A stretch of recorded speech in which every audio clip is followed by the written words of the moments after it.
last fight.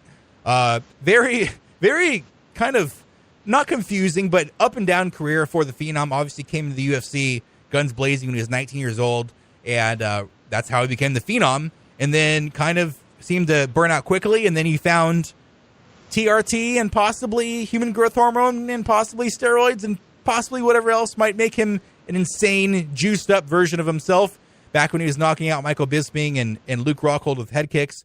But now he is not that same guy anymore and facing a guy in Lyoto Machida that I think, I mean, there are two ways this fight can go, in my opinion. Vitor Belfort is going to want to try to come out and get a knockout quickly. That's still what he likes to do because he has about 2 minutes left to fight in his body still. Once he gets past that 2 minute mark, he gets extremely tired, and it's kind of easy for guys to take him out.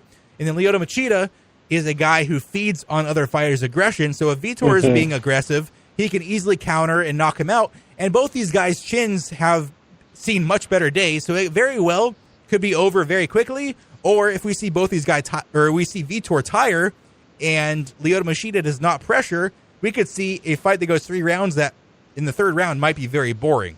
Bobby, how do you see this fight going? Yeah, it really is a battle of the Titans, retirement Titans, but yes, nonetheless the Titans.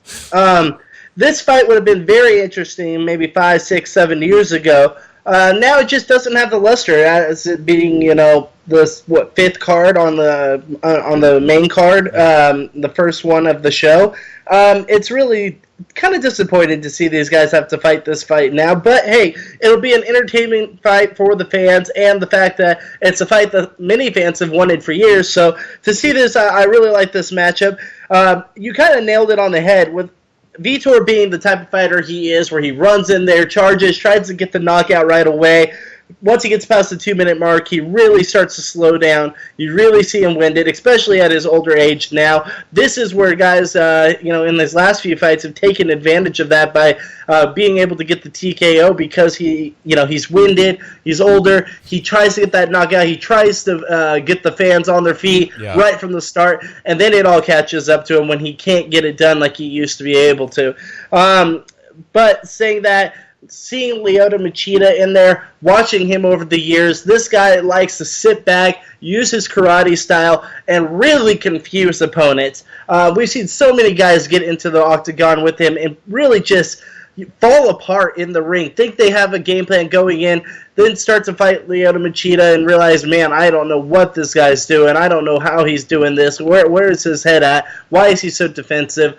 And I think that's what's going to be to Vitor Belfort's detriment in this fight. Now, we have also seen that Lyoto Machida has been figured out a little bit because in his later age and his later fights, we've seen him lose a few by just really letting his guard down or getting caught in the wrong way. And it just is so uncharacteristic of Lyoto from his younger years that we remember watching and, watching with awe. But saying all this, I think Lyoto Machida is going to win this fight. I think that, like we said, Belfort's going to go in there, try to stop the fight right away, and if he doesn't do it, I think Lyoto's just going to capitalize, make him work for it, drain him out, and then I think he's going to submit him. I think in the second or third round, I think he'll be able to catch him, take it down to the ground, and submit him. But we'll see. I've been surprised before, but what an amazing career for Vitor Belfort. One of the best punchers and hitters we've ever seen in our entire lifetime. Some amazing fights, some amazing knockout power, albeit somewhat might be because of some steroid use, but we'll put that to the side. Yeah. It was he's been an entertaining fighter his whole career, and that's all we can ask for. Yeah, that's right. And Bobby, call me a romantic, but I'm going to say Vitor Belfort wins by a first-round knockout. He goes for the knockout in Brazil, his last fight. Lyoto Machida, his chin has pretty much eroded away, even though he did have that kind of controversial split decision win over a big hitter in Eric Anders last time out. I keep seeing flashbacks of Lyoto Machida being violently knocked out by Derek Brunson and Yoel Romero. And something in me says that Vitor Belfort, hey, maybe he gets popped for steroids 2 months from now, and we say, well, he didn't actually win in actuality in the record book, but maybe he knocked out Lyoto Machida because he just wanted to give that one last shot, no pun intended, to get a knockout. So I'm going to say Vitor goes out on top, and he wins this one by knockout. So we'll see. I'm intrigued to see because, like I said, it could go literally any way. Knockout for either of them in the first 2 minutes. It could go, a full 15-minute slog where the last few minutes are Lyoto kind of circling and Vitor just out of breath. The next matchup in the bantamweight division is two guys who are younger and guys who are big hitters, just like Vitor Belfort in the bantamweight division. John Hands of Stone Lineker, who's 30-8 in his career, versus Brian Boom Kelleher, who is 19-8 in his career. John Lineker, known for being, if not one of the hardest hitters in the lower divisions. He has 13 wins by knockout, which for a guy that is small as him, usually guys in smaller weight classes don't get as many knockouts, but Lineker has shown that he has huge punching power for a guy that's small at 135 pounds. He himself has never been knocked out. And then Kelleher, on the other hand, he's 3-1 in the UFC. His last fight, he won a unanimous decision in which he really battered Renan Barão back in February. He TKO'd Damian Stasiak before that. So Kelleher, 8 wins by submission, 7 by knockout. He himself has never been knocked out. I think this is going to be possibly fight of the night. I think both these guys are going to come in and try to throw. Neither of them is really looking to get the fight in the ground. And I think this could very well be the slugfest of the night. Yeah, I agree. I think that this fight's going to be a real back-and-forth battle. I agree with you. I think that someone's going to get knocked out. It's a tough one for me. I really think that Lineker is going to get the knockout for sure.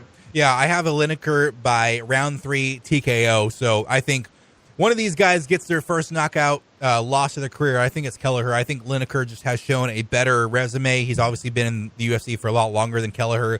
Kelleher, they do have a common opponent in Marlon Vera. And Lineker, he just beat Marlon Vera in his last fight, whereas Kelleher, that's his only loss in the UFC. So I think that might be a little bit telling, the fact that Lineker is able to beat Vera and Kelleher was not. So I'm going to say Lineker by third round TKO.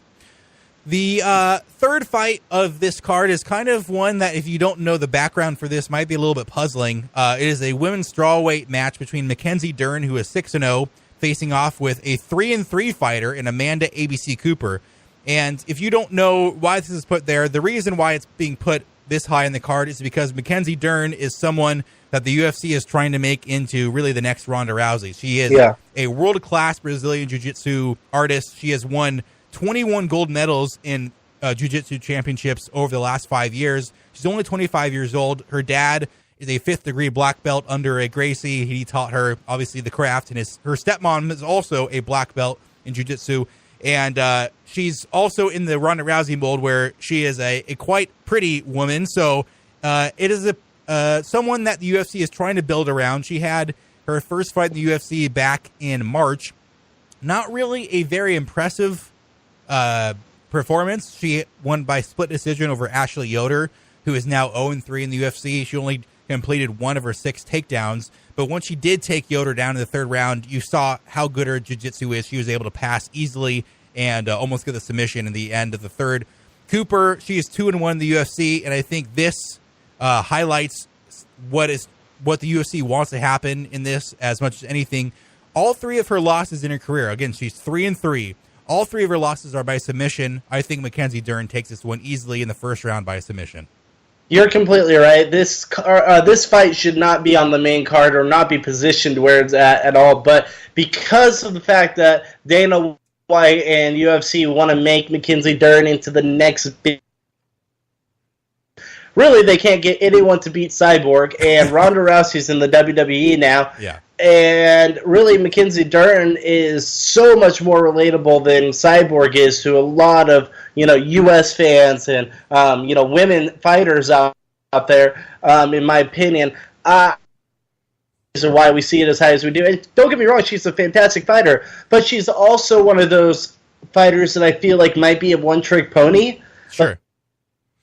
If she gets caught with a certain punch or gets taken down in a certain way or gets, goes against a submissions expert, it just takes one person that's really good at their craft to take down her who's really good at her craft. It's kind of like rock, paper, scissors. Rock beats paper, paper beats rock.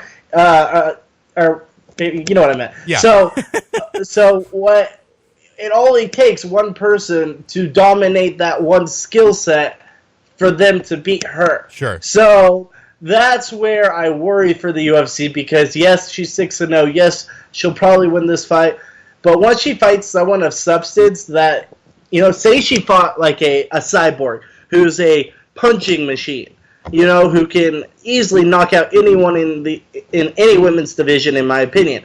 Even though that fight might not happen, that's a fight that she would lose, in my opinion. Because, yes, she's a Brazilian Jiu-Jitsu expert. She's not going to beat someone that's going to, if they're able to stand the whole time and knock her out, that person's going to win.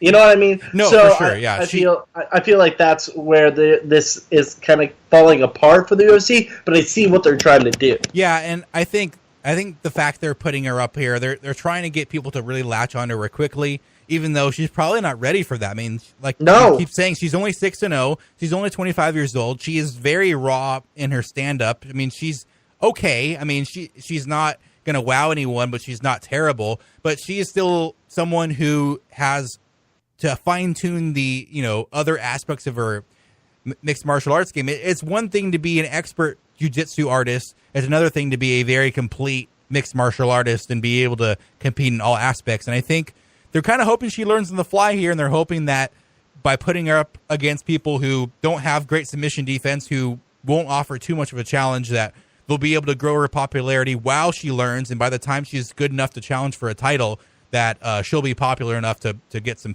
pay-per-view buys. So I just feel like they're rushing her into it, but we'll see. I've been surprised before. Yeah. The co-main event, in my opinion, pretty much everyone's opinion, I think is the most competitive in the best fight of the night, coming from Rio de Janeiro. It's between Ronaldo Jacare Souza, who's 25-5 with 1 no contest, facing off with Kelvin Gastelum, who is 14-3 with 1 no contest in the middleweight division. Jacare Souza last seen violently knocking out Derek Brunson in January. Kelvin Gastelum last seen violently knocking out Michael Bisping in exactly 2 minutes and 30 seconds back in November of last year. Gastelum, a young gun still. I mean, we saw him in The Ultimate Fighter, but he's still only 26 years old. I think he was only 21 in The Ultimate Fighter. Whereas Jacare Souza, he's getting up there. He's 38 years old, but he still seems to be just as good as he ever was. This, to me, Bobby, is a very exciting matchup. And if you're not sold on the title fight that is going to be the main event, I think this is easily a fight that you could see and say to yourself, this is worth at least going to a bar, paying a cover fee, and watching this card, because this could be a very highly skilled bout. Yeah, no, this is the fight that I've been looking forward to for a while. Besides the whole Kevin Gastelum marijuana incident that is such BS, yeah. I really think this is going to be an exciting fight. Kevin Gastelum, and I know I said this when he was on The Ultimate Fighter back when we watched it together. Yeah. He reminds me a lot of, oh my gosh, why am I blanking his name? The All-American Kid, or the... Uriah Faber? No. Sorry. He has American flag on his shoulder from New York. Chris Weidman. Thank you.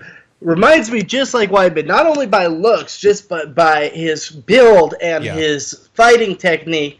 I've loved Kevin Gastelum, and I just think that if Jacare is going to have a good, what's the word I'm looking for? Good match against someone that I feel like is a similar skill set, I feel like it's Kevin Gastelum. Okay. And I think this is what the fight that Kevin Gastelum needs to win, and Jacare, if he does this really cements his placement. Yeah.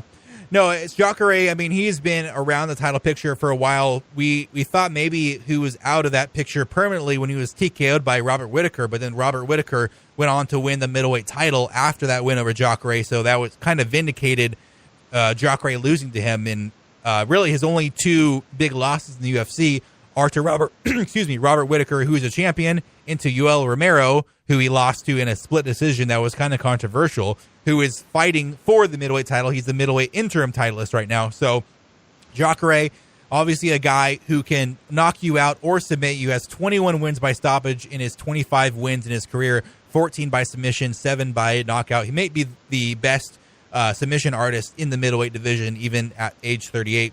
Gastelum, I think this is what it boils down to for me. Gastelum, I think he's on a rating scale of 1 to 10, I think he's a 7 or 8 in a lot of places. I think he's a very good striker. I think he's a very good wrestler. I think he's good in submissions. But I think, like we saw when he